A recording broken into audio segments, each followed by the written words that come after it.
Salam, salam, salam. Salam sejahtera bagi kita semua. Kepada Dewan Juri yang terhormat, wahai peserta serta hadirin yang saya muliakan, perkenalkan, nama saya adalah Selin Tengganu dari SMA Global Prestasi Bekasi. Pada kesempatan kali ini saya akan menjadi pembicara pertama pemerintah dari mosi yang berjudul Dewan menyesalkan masuknya e-sport sebagai cabang olahraga di Olimpiade. Olahraga elektronik atau yang umumnya kita kenal sebagai e-sports merupakan kompetisi permainan video yang umumnya dilaksanakan oleh para pemain profesional. Permainan e-sports ini adalah jenis game yang dapat dikategorisasikan sebagai olahraga. Permainan daring seperti PUBG, Mobile Legends, serta Dota 2 merupakan jenis permainan yang dapat masuk ke dalam kategori tersebut. Alasan mengapa e-sports dapat dikategorisasikan sebagai olahraga adalah karena yang disebut sebagai olahraga tentu saja menetapkan dua unsur, yaitu unsur strategi serta unsur fisik. Unsur strategi dalam permainan e-sports digunakan oleh strategi pemain dalam permainan. Sementara daripada itu, unsur fisik yang dapat digunakan pada e-sports adalah unsur motorik halus yang kita gunakan dalam permainan e-sports. Kemudian daripada itu, kompetisi ini menitik beratkan pada strategi yang dikemas dalam waktu yang nyata. Turnamen seperti International Dota 2 Championship tidak lagi terdengar asing di kalangan masyarakat oleh karena peningkatan popularitas daripada e-sports. Akhirnya, e-sports kemudian diangkat menjadi salah satu cabang dari Olimpiade. Akan tetapi, pengangkatan e-sport sebagai salah satu cabang Olimpiade tentu saja menuai banyak pro dan kontra di kalangan masyarakat.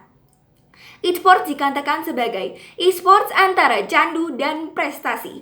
Lingkungan merupakan salah satu unsur yang paling penting dalam makhluk hidup. Sementara itu, pada e-sports kita tentu saja mengenal yang bernama lingkungan virtual.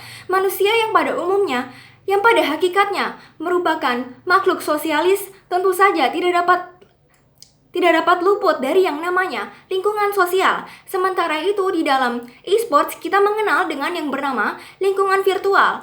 Dan tentu saja berbeda dengan lingkungan yang umumnya manusia jumpai dalam kehidupan sehari-hari. Perbedaan ini tentu saja menimbulkan banyak kontra. Salah satunya adalah oleh karena permainan e-sports yang seperti telah disebutkan sebelumnya seperti PUBG dan Dota 2 Mobile Legends merupakan permainan perkelahian, tentu saja secara tidak langsung akan menetapkan unsur kekerasan serta ketidakpatutan kepada masyarakat usia muda.